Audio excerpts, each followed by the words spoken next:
ಎಲ್ರಿಗೂ ನಮಸ್ಕಾರ. ಸೊ ಇವತ್ತು ನಾವು ಸಂಪಂಗಿ ರಾಮನಗರಕ್ಕೆ ಬಂದಿದ್ದೀವಿ. ಇಲ್ಲಿ ಸಪ್ತಮಿ ಪ್ಯಾರಡೈಸ್ ಅನ್ನೋ ಹೋಟೆಲ್ಗೆ ಬಂದಿದ್ದೀವಿ. ಸರ್ ನಿಮ್ಮ ಹೋಟ್ಲ್ ಬಗ್ಗೆ ತಿಳಿಸ್ಕೊಡಿ, ಯಾವಾಗ ಶುರು ಆಗಿದೆ? ಇದು 1 ವರ್ಷ ಆಯ್ತು ಓಪನ್ ಆಗಿ. ಇದು 1 ವರ್ಷ. ಇದೇನಂದ್ರೆ ವೆಜ್ ಕಾನ್ಸೆಪ್ಟ್ ಅಲ್ಲಿ ಮಾಡಿದ್ದೀವಿ.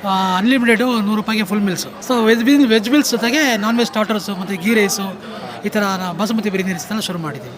ನಾನ್ ವೆಜ್ ಅಲ್ಲಿ ಏನೇನು ಸಿಗುತ್ತೆ ಸರ್? ನಾನ್ ವೆಜ್ ನಮ್ಮದಲ್ಲಿ ಸಿಗ್ನೇಚರ್ ಡಿಶಸ್ ನಾಟಿ ಕೋಳಿ ಇದೆ, ಮತ್ತು ಮಟನ್ ಚಾಪ್ಸ್ ಇದೆ. ಮಟನ್ ಚಾಪ್ಸ್, ಕೈಮಾ ಮತ್ತು ಪುದೀನ ಚಿಕನ್ ಈ ಥರ ಐಟಮ್ಸು ಸಿಗ್ನೇಚರ್ ಡಿಶಸ್ ಮಾಡ್ತಾ ಇದ್ದೀವಿ. ಅವರ ಸಿಗ್ನೇಚರ್ ಡಿಶಸ್ನ ತರಿಸಿದ್ದೀವಿ. ಏನೇನಂದರೆ ಗೀ ರೈಸ್ ಫೇಮಸ್ಸು. ಅದಕ್ಕೆ ಬೆಸ್ಟ್ ಕಾಂಬಿನೇಷನು ನಾಟಿ ಕೋಳಿ ಸಾರು ಅಂತ ಹೇಳಿದ್ರು. ಅದಾದಮೇಲೆ ಇನ್ನೊಂದು ಇಲ್ಲಿ ಸಿಗ್ನೇಚರ್ ಡಿಶ್ ಬಂದ್ಬಿಟ್ಟು ಮಟನ್ ಚಾಪ್ಸ್.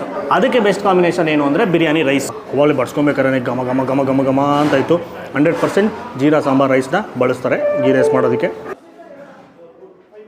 ನಾಟಿ ಕೋಳಿ ಸಾರು, ಸೊ ಅದು ಗ್ರೇವಿ ತೊಗೊಂಡು ಮಿಕ್ಸ್ ಮಾಡಿಕೊಂಡು ತಿಂದರೆ ಹೇಗಿರುತ್ತದೆ ನೋಡುವ. High class, we must try.